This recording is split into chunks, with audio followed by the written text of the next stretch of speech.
샬롬 샬롬 샬롬 샬롬 샬롬. 하나님 사랑합니다. 여러분 주 안에서 사랑합니다. 오늘 백보자 심판과 영원한 불못의 형벌 20장 1절부터 우리 15절까지 교독했습니다. 20장에 보니까 1절에서 3절에 천사가 용을 잡으니 미혹하게 하지 못하였다 이렇게 나타나 있죠. 땅으로 내어 쫓긴 용은 짐승에게 권세를 주죠. 예수 믿는 성도들을 며칠은 그냥 보이는 대로 잡아 죽여라. 예수 믿는 성도들을. 그래서 짐승의 표를 받지 않는 자들은 뭘 살 수도 없게 그렇게 만들어서 결국은 하나님 나라에 가려면 뭐 해야 된다? 순교해야 된다. 13장에 계시록 13장에 나타났죠.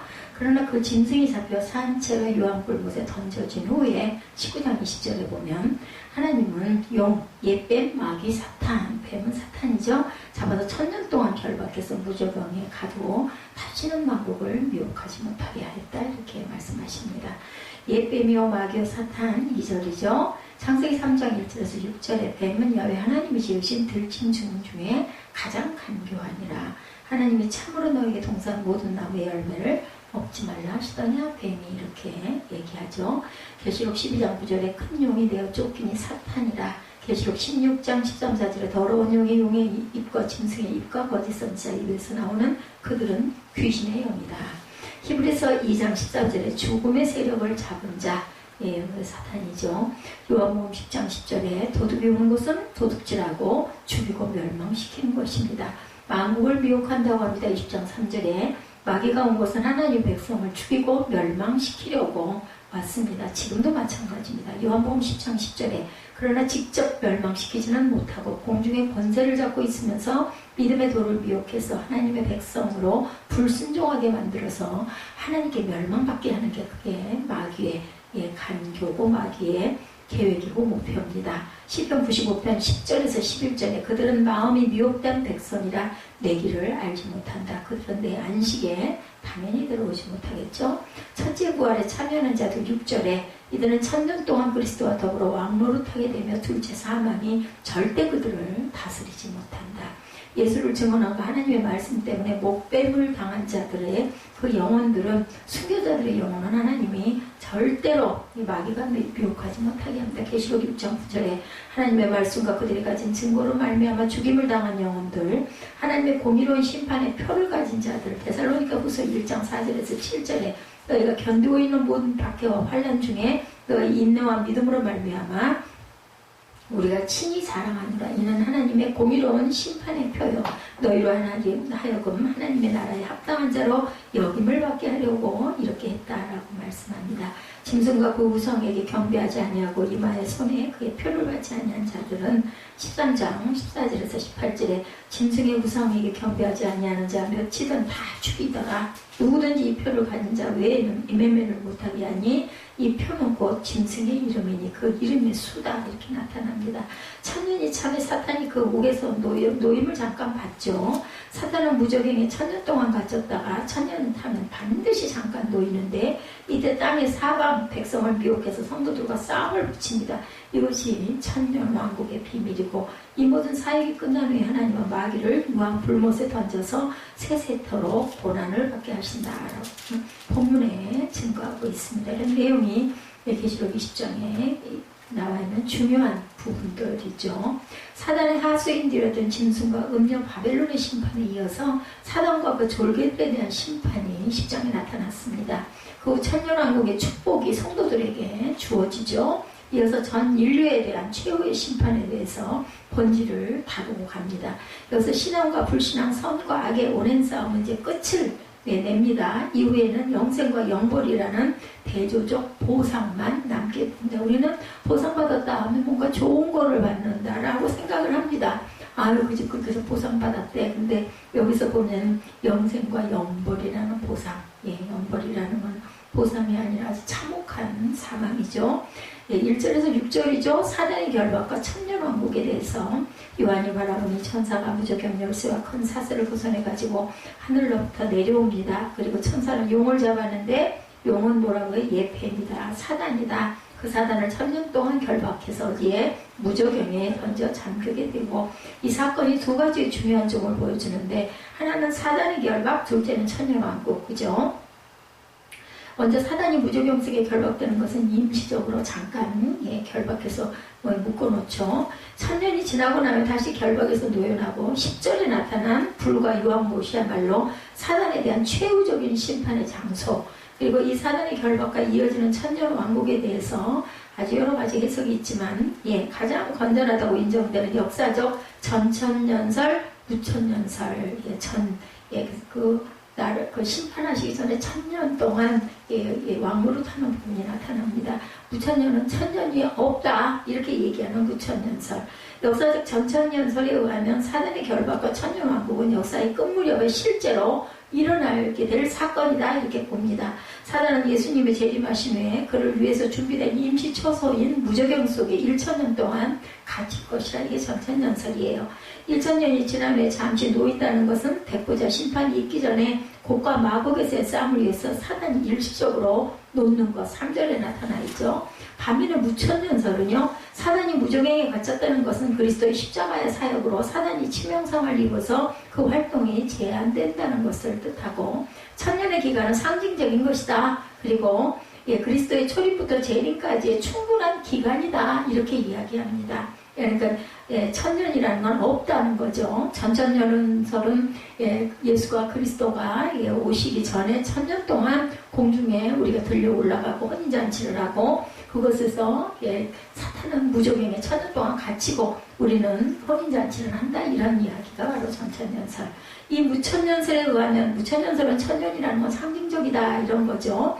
무천년설에 의하면 사단이 옥에서 나오는 것은 교회의 전 역사 기간 동안 사단이 치명상을 입고 거의 죽은 것처럼 보였지만 점점 힘을 회복해서 성도들을 핍박하고 세상의 권세를 잡게 되는 것, 지금도 우리 보면 주변에 그런 일들이 너무나 많이 일어나고 있죠. 이 두 견해는 성경이 지지를 받으면서 어느 쪽으로 해석해도 어떻게 보면 무리가 없는데, 무적행에 던져 잠겨지고 그 위에 임보하여 아무도 도와주지 못했다. 다니엘 6장 17절에 증거되어 있습니다.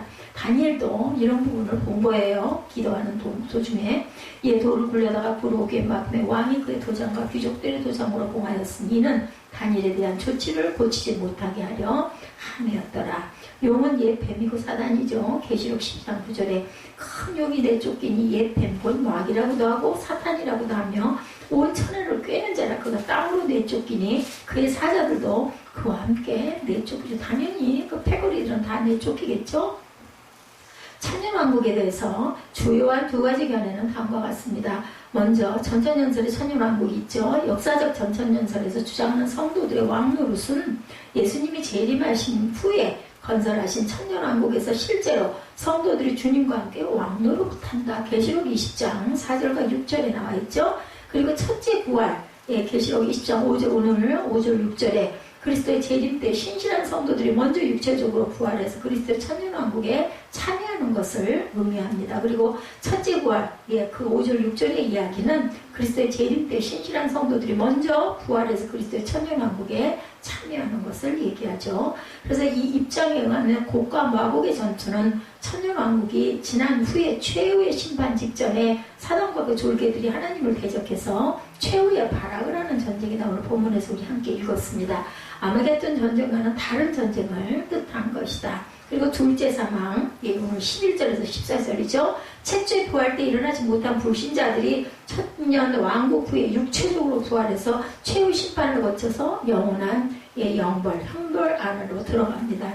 절대로 끝나지 않은 그 불못 속에 던짐을 받는 그러한 의미.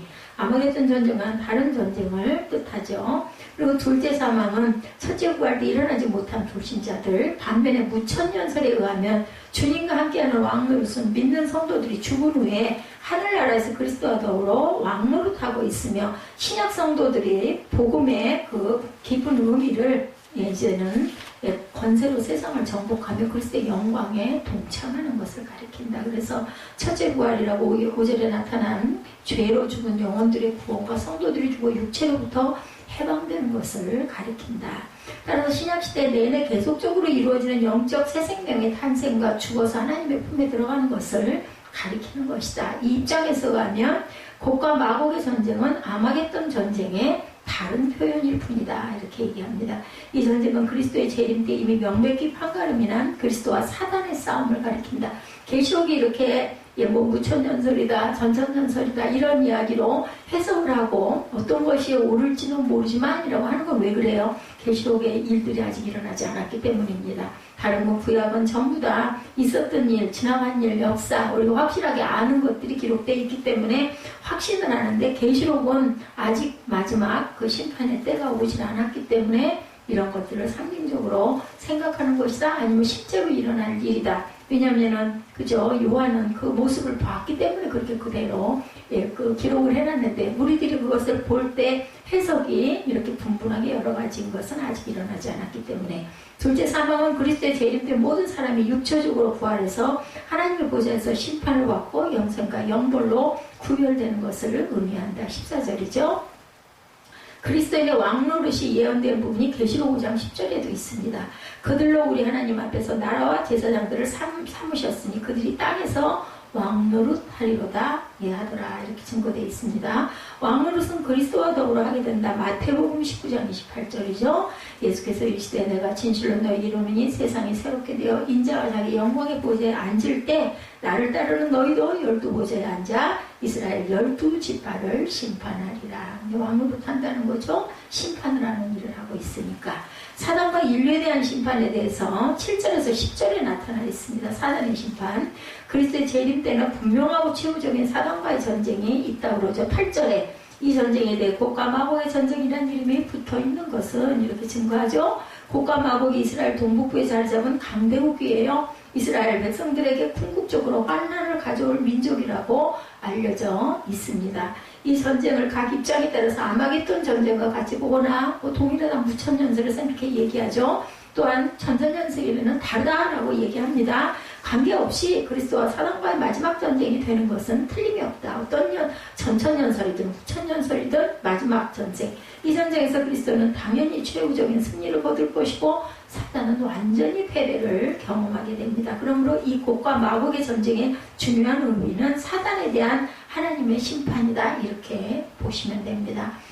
성도들을 미혹해서 하나님 나라 건설을 집요하게 방해했던 사단은 이제 이 전투를 끝으로 영원한 불과 유황못에 거친다. 10절이죠. 이후로 더 이상 사단은 성도를 미혹하거나 하나님을 대적할 수 없어서 오직 그를 따르다 함께 갇힌 자들과 함께 영원히 괴로움을 받는 일밖에는 남아있지 않다. 마곡 땅에는 곧 로스와 메섹과 두발왕에 대해서 에스겔 38장 2절에 인자야 너는 마곡 땅에 있는 로스와 메섹과 두발왕 곧 고객으로 얼굴을 향하고 그에게 예언한다, 이렇게 증거되어 있습니다.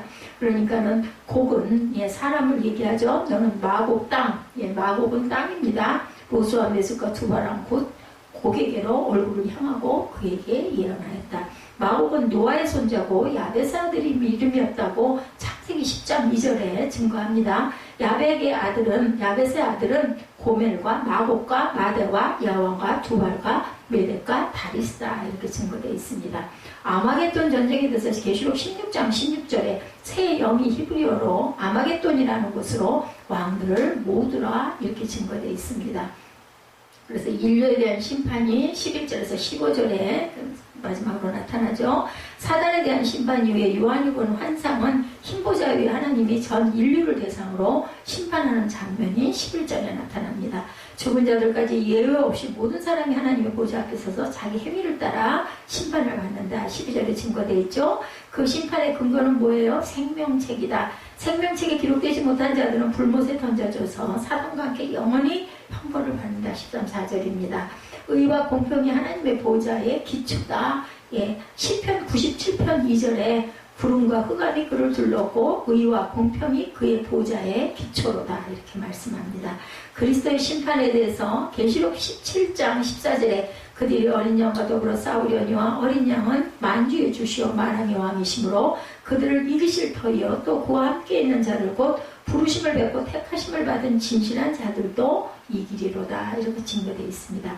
심판을 베푸는 책이 있다고 다니엘 7장 9절에서 10절에 내가 보니 다니엘서입니다. 왕자가 놓이고 예적부터 항상 계신 이가 좌정하셨는데 그의 옷은 희가 눈 같고 그의 머리털은 깨끗한 양의 털 같고 그의 보좌는 불꽃이요 그의 바퀴는 타오르는 불이며 불이 강처럼 흘러 그의 앞에서 나오며 그를 섬기는 자는 천천히요 그의 앞에서 모셔 선 자는 만만이며 심판을 베푸는데 책들이 놓여있더라. 생명책이죠. 다니엘도 이런 환상을 보고 그대로 증거하는 부분이 나타나 있습니다. 환상을 본 사람들은 에스겔도 마찬가지고 다니엘도 마찬가지고 그 사도 요한도 마찬가지고 다 같은 비슷한 모습을 보아서 기록되어 있는 걸 보면 공통점들이 다 있습니다.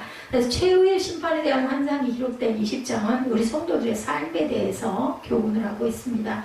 책들이 펼쳐지고 사실들이 백일하에 드러나면 그리스도 앞에서 우리들은 할 말이 없죠. 다 보이니까. 예, 오늘 우리는 자신의 삶을 돌아보아야 되겠죠. 그리고 사단과 그의 죄가 심판받고 불신자들의 모든 반역이 효과적으로 제시되는 때에 하나님의 새하늘과 새 땅을 펼치실 것을 우리는 기대하고 하나님의 백성으로서 누리는 영원하고 즐거운 복을 우리가 그려보는 것도 우리 성도들의 특권.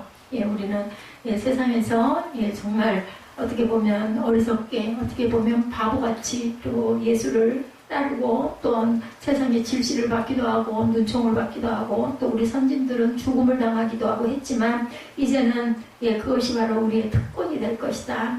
영원토록 사는 생명의 삶.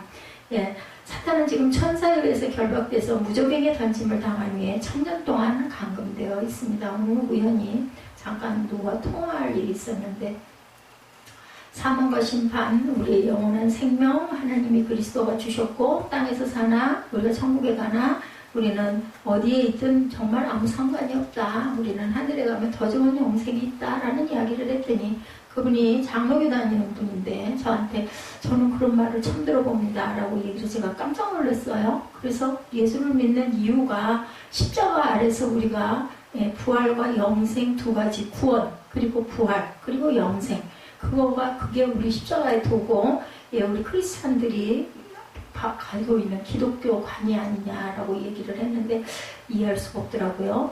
너무나 자기는 처음 듣는 얘기라니 그래서 제가 이단은 아닌데요 하고는 증거하고 말았습니다. 사단이 사용할 수 있는 잠시의 시간은 하나님이 허락하시는 제한된 시간이라는 사실을 잊지 말아야 된다. 사탄과 마귀가 아무리 발악을 하면서 오는 사자처럼 교회와 성도들을 공격한다 해도 하나님이 허락하시는 것은 잠시 잠깐, 하나님의 은혜 잠시 잠깐이라고 그러면 우리에게는 천년이 되기도 하는 거죠. 따라서 성도들이 이 땅에서 당하는 고난도 잠시 잠깐이다. 근데 왜 이렇게 고난이 계속 됩니까? 하나님께는 잠시 잠깐이기 때문에. 반면에 성도들이 새하늘과 새 땅에서 기쁨과 찬양과 감사로 행복한 삶을 누리게 되는 것은 세세토록 영원하다라고 말씀하죠. 잠시 당하는 고난으로 인해서 우리가 누구를 원망하거나 낙심하지 말고 장차 우리가 누리게 되는 영원한 천국을 소망하며 믿음으로 사는 저와 여러분들이 되셔야 되겠죠. 지금 사단은 결박되어서 무적행에 감금되어 있습니다. 근데 우리가 여기서 한 가지 기억해야 할 것은 사단이 결박되었다고 해서 전혀 활동을 할 수 없다는 이야기는 또한 아니다. 요한계시록은 묵시문헌이라고 말합니다. 묵시문헌은 많은 상징들을 사용합니다. 그랬을 때 우리가 여기서 무적행이나 용이 모두 영적 실체에 대한 상징이라는 사실도 또한 우리가 주목해야 합니다. 사단이 1000년 동안 결박되었다는 것은 상징적인 것이고 그리스도의 초림과 재림의 시기에 믿음의 성도들을 결정적으로 해할 수 없다는 것을 말하는 거죠. 전능하신 하나님이 우리 편이 되어 주셨는데 우리의 대적은 있을 수가 없습니다. 하나님께서 선택하신 백성들을 감히 누가 하나님께 시비를 걸 수는 당연히 없는 거죠. 하나님의 독생자를 주기까지 우리를 사랑하시는데 그 무엇이 우리를 그리스도의 사랑에서 끊을 수가 없다고 분명히 성경에 기록되어 있습니다. 그 무엇도 그 누구도 우리를 그리스도 예수 아닌 하나님의 사랑에서 끊을 수가 없다. 그럼에도 불구하고 우리에게 여전히 남은 문제는 현실에 일어나고 있는 현상들을 보았을 때 사단이 완전히 망했다고 볼 수가 없죠. 우리 일상생활 안에 문제 안에 항상 사단의 세력은 있습니다. 교회 역사에서 사단은 수많은 성도들의 생명을 뺏어갔어요. 하나님의 교회에서 엄청난 순교의 피를 흘리게 했습니다. 오늘날도 선교의 현장에서 이런 일들은 끊임없이 일어나고 있습니다. 사단은 분명히 현존하고 있고 성경에서도 분명히 그렇게 얘기합니다. 우리의 이런 문제에 의해서 요한계시록 10장과 20장에서 말씀하고 있는 사탄의 이중적인 성격을 우리가 이해할 줄 알아야 되겠다. 계시록 12장에 보면 지상으로 쫓겨난 사탄이 예수님을 삼키려고 했지만 예수께서는 십자가의 사건을 통해서 사탄의 머리를 깨뜨리시고 승리하셨죠. 그리고 우리도 또한 승리합니다. 영생의 반열에 들었습니다. 사단이 이제는 이 땅에 남아있는 교회를 없애려고 모으는 사자처럼 맹렬하게 공격을 합니다. 그것도 가장 가까운 자들을 향해서 가장 가까운 자들을 이용해서 교회를 무너뜨리려고 하는 역사, 본인도 잘 몰라요. 근데 결과적으로는 교회를 약하게 만들고 교회를 파괴하게 만들고 교회를 무너지게 만들려고 하는 것이 아주 상관없는, 관계없는 남들이 아니라 가장 가까운 자들. 20장에 오면 그 사단이 결박된 채 1000년이 살 때까지 무적행에 감금되어 있다고 만국을 미혹하지 못한다고 우리가 함께 읽었어요. 근데 분명히 12장에서는 맹렬하게 공격을 한다고 했는데 20장에서는 아무런 미혹도 하지 못한다 이렇게 얘기합니다. 그렇다면 이 문제를 어떻게 우리가 이해해야 할까? 이 물음에 대한 대답으로는 12장과 20장에 강조되는 사단의 성격이 다르기 때문이라는 것을 우리가 알아야 합니다. 1차적으로 사단은 분명히 예수님의 십자가 사건으로 머리를 상하게 되었어요. 그죠? 치명적인 출혈이 있고 쓰러질 것은 기정사실인데 그 기간이 참 기네요. 동시에 사단은 출혈이 진행되는 과정 속에서도 칼을 휘두르고 성도들을 위협합니다. 그런 점에서 12장은 교회와 성도들로 하여금 끝까지 인내하는 가운데 믿음으로 충성하도록 전투를 독려하고 있습니다. 계시록 12장은. 거기에서 사단은 이미 패한 모습을 드러내는 것만이 아니라 우리를 향해서 눈을 부릅뜨고 뭐 한다고 그래요? 삼킬 자를 찾는 모습을 통해서 결코 사단은 만만한 존재가 아니다. 오히려 정신을 바짝 차리고 깨어있는 가운데 굳건한 믿음으로 악한 마귀를 대적할 것을 우리에게 독려를 하고 있습니다. 반면에 20장에서는 성도들을 그와 같은 전투의 길로 독려하는 의도가 아니고 맹렬한 기세로 하나님의 백성을 공격하고 괴롭히는 악한 사단의 세력들이 마지막에는 어떻게 된다라는 것을 확인시켜주고 있죠. 사단의 세력이 마지막에 직면하게 될 궁극적인 패망을 미리 보여주면서 성도들에게 악이 현재도 멸망한 상태라는 점을 강조하고 있습니다. 아무리 그래 봤댔자 악은 망한다라는 거죠. 현재는 악이 이고 나중에 악이 지는 것을 말씀하는 게 아니라 만약에 그렇게 본다면 기독교는 도피주의적 신앙이 되고 맙니다. 그것이 아니라 예수께서는 인간의 육신을 입고 이 땅에 오심으로 이미 하나님의 나라가 임했어요. 이미. 그렇기 때문에 사단과 그의 세력들은 역사의 마지막 때에 멸망하는 것만이 아니라 현재도 이미 망할 존재, 망할 존재입니다. 무엇보다 치명적인 상처를 입은 사단이 어떠한 공격을 할지라도 그것이 하나님의 나라에 들어가게 될 성도들의 운명을 바꾸어 놓지는 못한다. 그런데 선택은 우리들이 해야 되죠. 우리가 해야 합니다. 예수에 의해서 치명적인 상처를 입은 사단은 아마겟돈 전쟁, 곡과 마곡의 전쟁에서 완전히 결과적으로는 멸망한다. 반면에 어린 양의 피로 구원을 받은 하나님의 백성들은 마지막 날에 기쁨이 넘치는 승리의 창가를 부르게 될 것이다. 이 사실을 요한계시록 20장에서 확정적으로 말씀하는 부분이 오늘 본문입니다. 우리가 기억해야 할 사실은 사단이 치명적인 상처를 입었다고 해도 만만치가 않다. 죽는 기간이 1000년이 걸리고 있습니다. 1000년이 다 찼을 때 사단이 무적행으로부터 노임을 받고 나와서 만국을 미혹한다. 하나님께서 그렇게 허락하시는 이유는 알곡과 쭉정이를 갈라내기 위해서입니다. 양과 염소를 구별하기 위해서. 그래서 때로는 하나님께서 우리로 하여금 시험을 지나 통과하게 하시죠. 우리는 사단의 미혹에서 절대로 넘어가서는 안 된다. 사단이 존재하는 궁극적인 목적은 한 영혼이라도 파멸시키려는 것이 바로 목적이죠. 그러므로 정신을 바짝 차리고 항상 성령 충만한 가운데 항상 깨어있기를 주님의 이름으로 축복합니다. 무엇보다 영적 전쟁을 안일하게 생각하지 말아야 되겠다. 사단은 우리가 안일하게 생각하면서 방심하는 그 틈을 타고 들어옵니다. 끝까지 인내하는 가운데 믿음을 굳게 잡고 주 앞에서 죽도록 충성하는 저와 여러분들에게는 하나님께서 분명히 승리를 약속해 주셨죠. 분명한 사실은 하나님의 사랑하심을 입은 우리는 사단 마귀의 어떤 공격에도 넘어가지 않고 반드시 승리한다. 뭐를? 믿음만 굳건하게 붙들고 있으면 마지막 승리는 우리 거다. 반면에 사탄을 따르고 끝까지 하나님을 대적하고 믿음을 거부했던 사람들은 하늘에서 불이 내려와서 완전히 멸망을 당하게 될 것이다. 그래서 사도 요한은 사단이 1000년 동안 결박을 당할 것과 첫째 부활에 참여한 교회가 사단이 무적에게 감금된 1000년 동안 왕이신 그리스도와 함께 세상을 다스리는 것에 대해서 말씀합니다. 그리고 사단이 잠시 노임을 받아 그에 의해 미혹된 땅의 사방 백성들이 하나님과 교회를 대적해서 종말론즉 대전쟁인 곡과 마곡의 전쟁, 즉 아마겟돈 전쟁을 일으킬 것이라는 사실도 말씀하고 있어요.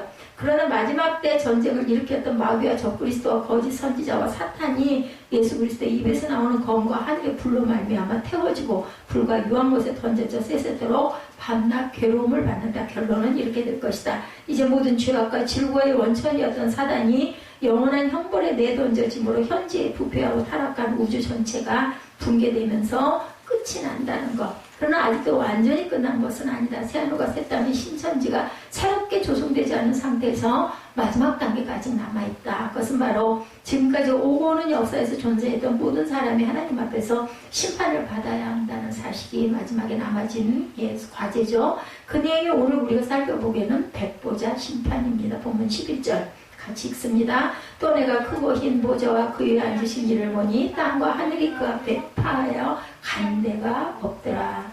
사도 요한은 지금까지 보았던 내용과는 완전히 다른 차원의 환상인 크고 흰 보좌와 그 위에 앉으신 이를 보았다. 이렇게 증거합니다. 여기서 이다는 것은 깨끗하다, 순결하다, 거룩하다, 흠이 없다, 불의가 없다 이렇게 해석이 되겠죠. 그리고 보좌는 하늘 보좌인데 왕적 위엄과 왕적 통치권을 의미하고 하나님의 우주적 통치를 상징하고 있습니다. 따라서 보좌가 크고 있다는 것은 심판의 강한 두 성격을 나타내죠. 보좌가 크다는 것은 하나님의 심판이 모든 피조민들 물들이는 온 우주를 포함한다는 것. 그리고 그 보좌가 크다는 것은 하나님의 절대적으로 공의로우신 분이라는 것. 부정한 심판을 절대 하시지 않는다는 뜻이겠죠. 이 심판을 가리켜서 백보자 심판이다라고 말합니다. 이 백보자 심판이라고 하는 것은 이 심판이 모든 자에게 편견과 사사로움이 없이 절대적인 공의로 행하여질 것을 강조합니다. 온 우주가 최후 심판과 관련해서 그 보좌에 앉으신 심판자가 누구인가 보면 오늘 본문에서 사도 요한은 자신이 환상 중에 보았던 최후 심판자를 가리켜서 크고 흰 보좌와 그 위에 앉으시니, 흔히 마지막 최후의 심판은 하나님께서 그의 아들 예수 그리스도께 위임하신 것으로 우리가 이해하고 있습니다. 예수님께서도 이 사실을 요한복음 5장 22절에 우리 봅니다. 아버지께서 아무도 심판하지 아니하시고 심판을 아들에게 맡기셨다. 이렇게 말씀하고 있습니다. 요한복음 5장 22절이죠. 고린도후서 5장 10절에도 같은 말씀을 합니다. 이는 우리가 다 반드시 그리스도의 심판대 앞에 나타나게 되어 각각 선악간에 그 몸으로 행한 것을 따라 받으려 함이라고 말씀합니다. 그리스도의 심판대 앞, 고린도후서 5장 10절, 그리고 요한복음 5장 22절, 아무도 심판하지 아니하시고 아버지께서 아무도 심판하지 않으시고 심판을 그 아들에게 맡기셨으니 이렇게 증거합니다. 여기서 보면 최후의 심판은 분명히 그리스도께서 하신다는 거죠. 그리고 마지막 때에 모든 사람이 그리스도의 심판대 앞에 서게 된다라는 것. 그래서 요한계시록의 본문에서 크고 흰 보좌와 그 위에 앉으신 이는 이분은 온 우주에 대한 절대적인 주권을 가지고 계시는 성부 하나님이십니다. 그것은 앞선 4장과 5장에서 언급되었던 보좌와 그 보좌에 앉으신 이가 성부 하나님이시기 때문이다. 그런데 신약 성경에서 예수 그리스도의 심판과 하나님의 심판을 구별하는 것은 의미가 없습니다. 성자 하나님이신 예수 그리스도와 성부 하나님은 영원전부터 본질상 한 분이기 때문이죠. 그리고 성부 하나님께서는 모든 인류에 대한 심판을 성자이신 예수 그리스도에게 위임하셨어요. 그러니까는 주 예수를 믿으라 그리하면 너와 네 집이 구원을 받으리라지, 하나님을 믿으라 그리하면 너와 네 집을 구원을 받으리라고 안 해요. 왜? 예수께서 십자가에 못 박혀서 피 흘려 죽으셔서 그 피로 우리를 구속하셨기 때문에 우리는 그 사건을, 그 사실을, 예수의 죽음을 그리고 부활을 믿어야만 우리에게 새 생명이 주어진다라는 거죠. 본문 11절에 내가 보니 땅과 하늘이 그 앞에서 피하여 간데 없다 이렇게 말하죠. 이것은 죄악에 물든 우주 만물이 더 이상 존재할 필요가 없기 때문에 하나님께서 이를 완전히 소멸하셨다는 의미를 갖고 있습니다. 우주 만물은 인간의 죄로 인해서 지금까지 탄식하고 고통을 겪고 왔죠. 지금도 고통을 겪고 있습니다.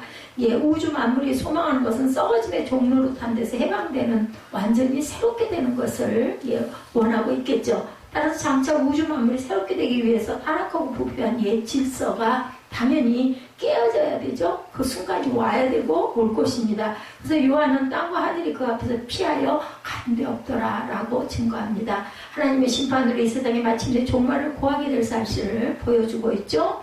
우리가 여기서 유념해야 할 것, 이러한 종말이 어떠한 과정을 통해서 이루어지는 것일까? 지금까지 요한계시록을 통해서 살펴보았듯이 세상의 마지막 종말이 이루어지기까지는 3대 7종 재앙으로 불리는 7임과 7나팔, 7대접의 재앙이다. 연속된 재앙에 대한 이야기들을 하고 있습니다. 우리는 이러한 재앙의 기간이 얼마인지는 정확하게 알 수 없어요. 그렇지만 분명히 오랜 기간이 소요될 것이고 또한 그것으로 인하여 그 사건들을 겪고 갈 것이라는 거죠. 지금도 뭐 그런 사건들 많은 그죠? 세상에 일어나는 그러한 일들, 그러한 것은 뭘로 자연재해로 지금도 나타나고 있습니다.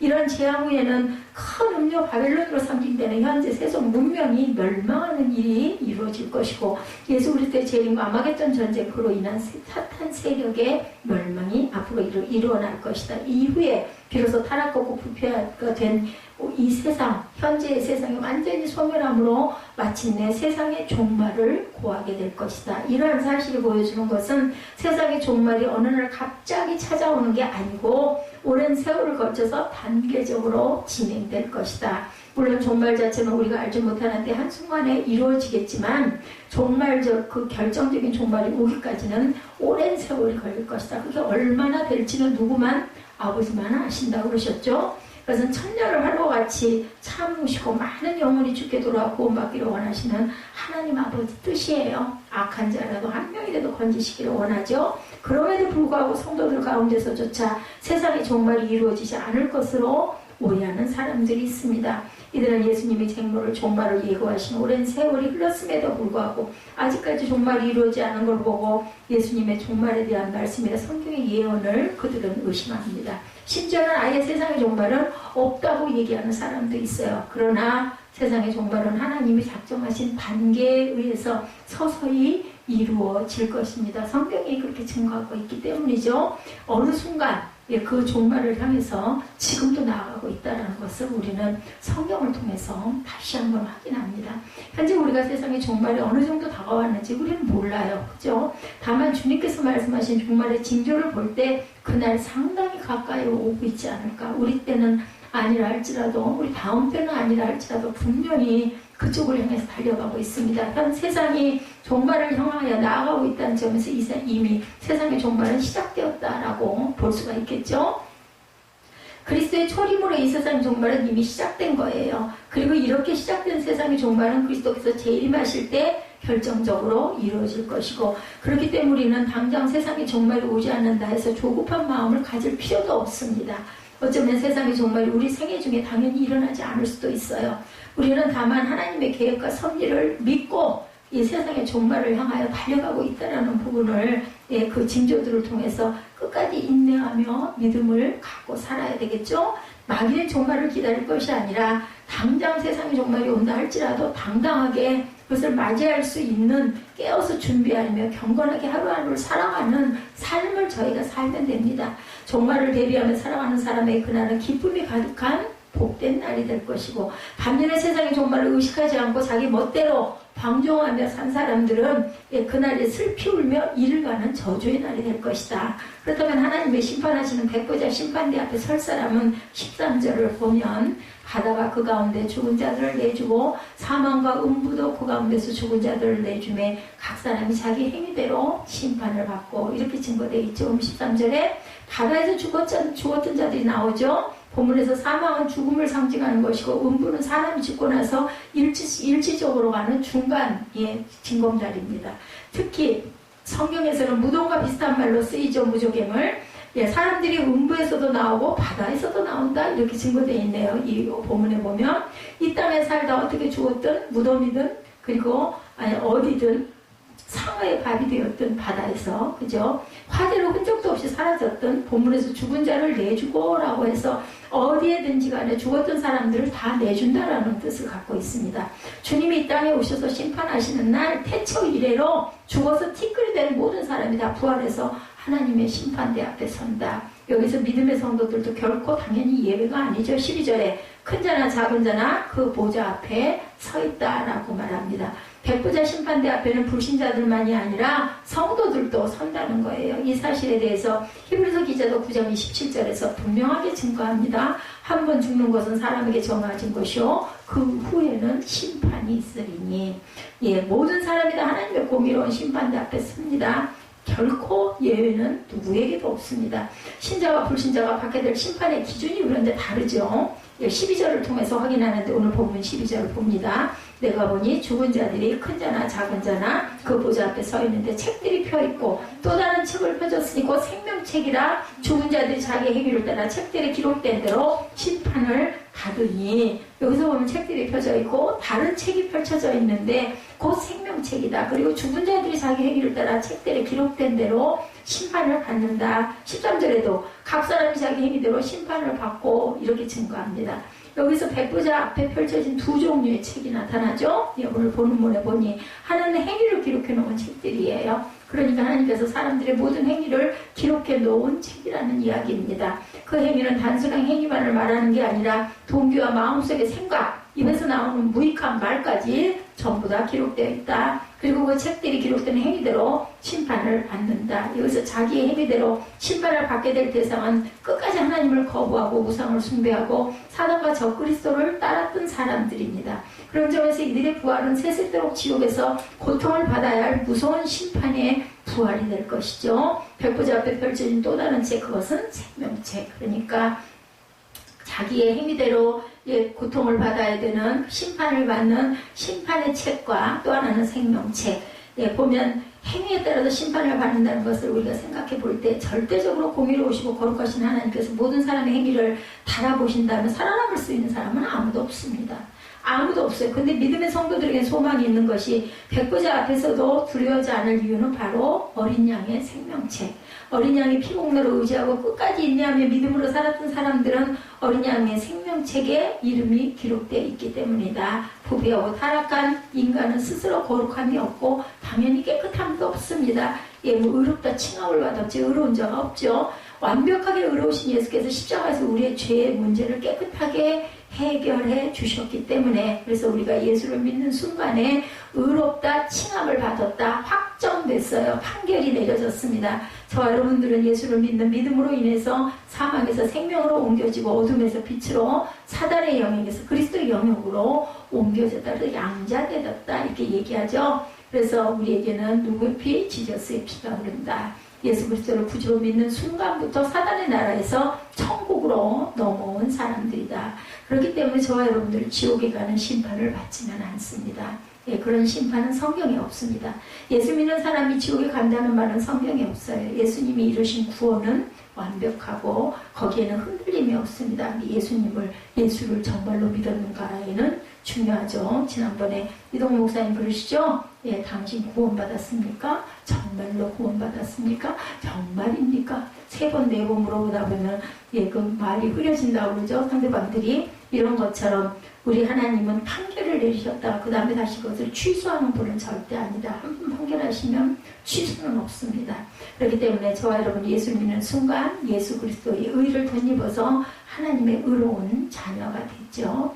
너무나 확실한 사실이고 흔들리면 안 되죠. 신앙생활을 할 수가 없죠. 흔들린다면 어느 한순간도 자신이 지옥에 갈지 모르겠다고 생각하면서도 잠을 못 자죠. 저는 어렸을 때 이런 일들을 겪었다니까요. 꿈꾸다가도 얼마나 놀래고 얼마나 감사했는지 지금도 잊혀지지가 않아요. 우리를 우리 주 그리스도 예수 안에 있는 하나님의 사랑에서 끊을 수가 없느니라 말씀합니다. 절대로 끊을 수 없죠. 지옥 가는 심판은 여러분하고는 저하고는 아무런 상관이 없다라고 항상 고백하시고 당당하게 믿음을 지키시기 바랍니다. 하나님은 공의의 하나님이시고 하나님의 공의로 심판하시는 것은 온전하게 다르게 확실하게 불공평이 전혀 없이 모한 대로 뿌린 대로 거둔다. 차등이 없습니다. 누구도 목회자라고 해서 목사는 더 엄하게 책망을 받아야 되겠죠. 예수 그리스도를 믿고 이 땅에서 행한 모든 일들을 놓고 상급의 심판을 하십니다. 그리고 우리가 무엇을 하든지 주의 뜻에 따라 행하기를 힘써야 되는 이유입니다. 예수 그리스도를 믿음으로 구원을 받았습니다. 그러나 상급 심판은 반드시 있다라는 것. 잘하느냐 못하느냐에 대해서 하나님께서 이 땅에서 하나님의 복을 통해서 보상을 해주시죠. 그래서 땅에서도 천국을 이룬다는 것은 하나님이 보시기에 얼마나 온전한 자녀들에게는 땅에서도 천국을 이루는 평안을 선물로 샬롬의 복을 줍니다. 이 땅에서의 보상은 완벽한 건 아니에요. 어떤 사람이 잘 믿는데도 불구하고 땅에서 정말 고난을 많이 받는 그런 사람들이 있습니다. 천국에 가면 하나님께서 당연히 그분의 보상을 갚아주시겠죠. 그것이 바로 성경의 원리입니다. 하나님께서는 한 번 약속하신 것은 절대로 어기지 않으시는, 한 번 말씀하신 것은 그대로 이루시는, 불꽃 같은 눈으로 은밀한 중에 우리를 바라보고 계시는, 그리고 갚아주시는 분이라는 것. 하나님께서 우리 각자를 보시고 갚으신다는 그 신앙을 놓고 두려워하지 말고, 하나님은 사랑의 하나님이시라는 거 겸손하게 순종하는 삶을 살아갈 때 반드시 하나님께서는 행한 대로 상급의 차등을 두고 갚아주시는 하나님. 하나님의 은혜를 많이 받은 사람일수록 하나님께 더 충성할 줄 알아야 되겠다. 중직을 맡고 나면 충성이 끝나버리는 그런 신앙이 절대로 돼서는 안 되겠죠. 많이 맡은 자에게는 반드시 많이 요구하신다고 했습니다. 이것은 하나님의 심판의 원리예요. 그러면 믿지 않은 불신자들은 어떻게 될까? 14절에 사망과 음부도 불못에 던져진 이것은 둘째 사망 곧 불못이라. 이 땅에서 끝까지 하나님을 대적하고 주님을 영접하지 않았던 사람의 비참한 결말. 지금 이 땅에서 엄청난 부와 권세를 지니고 많이 배우고 아무리 선하게 산다고 할지라도 피할 수 없이 맞아야 할 운명이 바로 그거죠. 믿지 않았다면. 이러한 비참한 운명을 결정짓는 유일한 기준은 본문 15절. 성명책에 기록되지 못한 자는 불못에 던져지리라. 뭐하라? 주 예수를 믿으라. 그리하면 너와 내 집이 구원을 받으리. 이게 답이에요. 사도 요한은 주님께서 이 땅에 오셔서 심판하실 때 주님을 당한 어린 양의 생명책에 그 이름이 기록되지 못한 사람들은 모두 다 불못으로 던져지는 모습을 환상 가운데 봅니다. 미리 왔습니다. 예수를 믿지 않은 사람들이 바로 어린 양의 생명책에 기록되지 않은 사람들. 예수를 믿는 사람들은 예수를 믿기 때문에 어린 양의 생명책에 이미 이름이 기록되어 있죠. 저와 여러분은 어린 양의 생명책에 이름이 기록되어 있는 줄로 믿으시기 바랍니다. 거기에 우리 이름이 기록되어 있고 어린 양의 생명책에 기록된 사람들은 절대로 불못에 들어가지 않는다라는 것. 그런데 행위의 심판은 분명히 있다고 그랬어요. 어떤 것도 우리에게 주는 그 기쁨, 우리가 생명책에 기록된 이름이 기록되어 있는 그 기쁨과 바꿀 수가 없죠. 어린 양의 생명책에 기록되지 않은 사람들은 둘째 사망하고 불못에 던져짐을 당하고 영원한 지옥으로 들어간다는 겁니다. 요즘에 지옥교리를 무시하는 사람들이 엄청 많아요. 지옥을 설교하는 사람도 드물고 지옥을 설교하면은 교인들이 또한 싫어한다고 하죠. 그런 사람들이 듣기 싫어하고 그것을 그래도 들어야 될 말씀입니다. 바른 목사, 바른 성도가 되는 것은 인정하고 받아들이고 두려움을 갖지 말고 하나님 보시기에 온전한 믿음을 지켜가면 되죠. 요한계시록 14장 11절에 보면 그 고난의 연기가 세세토록 올라가리로다 이렇게 나타나 있습니다. 누구든지 밤낮 쉼을 얻지 못하리라고 말씀합니다. 그러니까 지옥의 불은 꺼지지 않고 고난의 연기가 세세토록 올라가 밤낮 쉼을 얻지 못한다. 영원히 의식적인 고통에 그러한 밤낮 쉬지 못하는 그러한 고통, 불못에도 던져지는 장면 생각하고 싶지가 않습니다. 지옥은 분명히 있고 그렇다고 우리가 뭐 그것을 가보고 싶다 이런 생각할 필요도 없고 우리는 온전히 하나님이 우리에게 주신 그 말씀을 그냥 받고 백보자 신반대 앞에 섰을 때 생명책에 기록된 저와 여러분들만 바라보시면 됩니다. 하나님께서 부르시는 그날까지 어떻게 끝까지 인내하는 가운데 믿음을 붙잡고 우리의 사명을 충성되게 감당하면서 오직 하나님의 영광을 위해서 살다가 주님의 재림을 준비하는 저와 여러분의 되시기를, 복된 저와 여러분들의 삶이 되시기를 주님의 이름으로 축복합니다.